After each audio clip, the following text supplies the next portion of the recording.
Sa murang edad ni Tony, ay nakaranas na siyang makipaglaro at makipaglaban sa hamon at kalupitan ng buhay. Dahil sa pagmamahal at pagmamalasakit sa pamilya, napilitan siyang magnakaw dahil sa pagkakasakit ng ina at bunsong kapatid na namatay nang iniwan sila ng kanyang ama na si Mang Luis dahil sa kirida nito. Nakita niya ang kanyang sarili kasama ng mga kapwa bilanggo na umaasam at nangarap din isang araw na makalaya.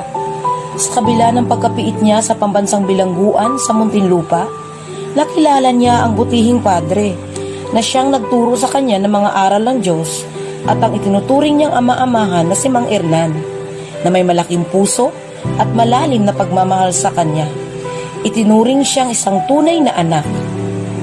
Nagkaroon ng sinag, liwanag ang buhay at pagkatao ni Tony sa piitan.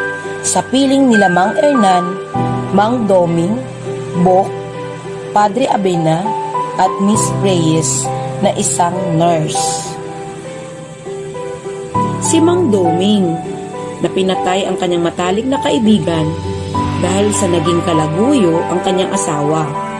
Si Bok Gamay na basmasok sa kulungan, larawan ng kawalang direksyon sa buhay.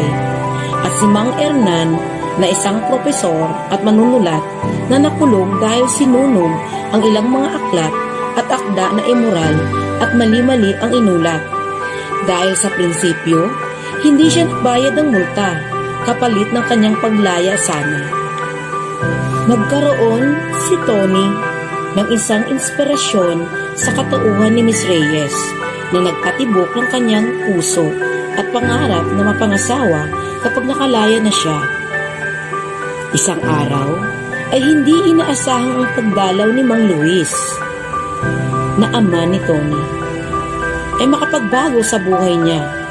Ang kanyang ama nalampas sa pagkatao niya ang nararamdamang galit at suklam.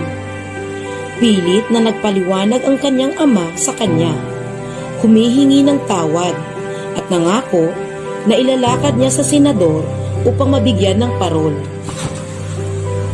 Hindi niya maintindihan kung saan nanggaling ang pagkapuot na yaon ay napalitan ng kabutihan at bukal sa pusong pagtanggap, katahimigang bumabalot sa madilim at payapang lugar.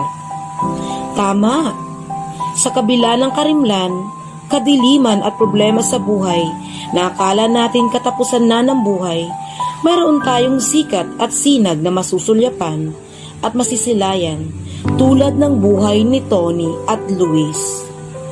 Ito'y isang hamon upang tayo'y mapagbago ng ating nakaraan at kapaligiran.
Forgiveness. It's a big topic.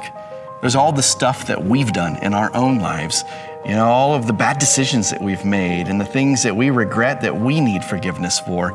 And then there's all the stuff that other people have done to us that we feel justified in holding on to that unforgiveness. I've heard it said that, unforgiveness and holding on to it is like trying to drink poison thinking that we're going to hurt the other person. It just doesn't work. It eats away from the inside out and does more damage in the long haul. God has a plan for dealing with unforgiveness, and it's found in Jesus Christ. Jesus came and lived a perfect life. He died on the cross for us, and one of the things that he died for is to empower us to forgive.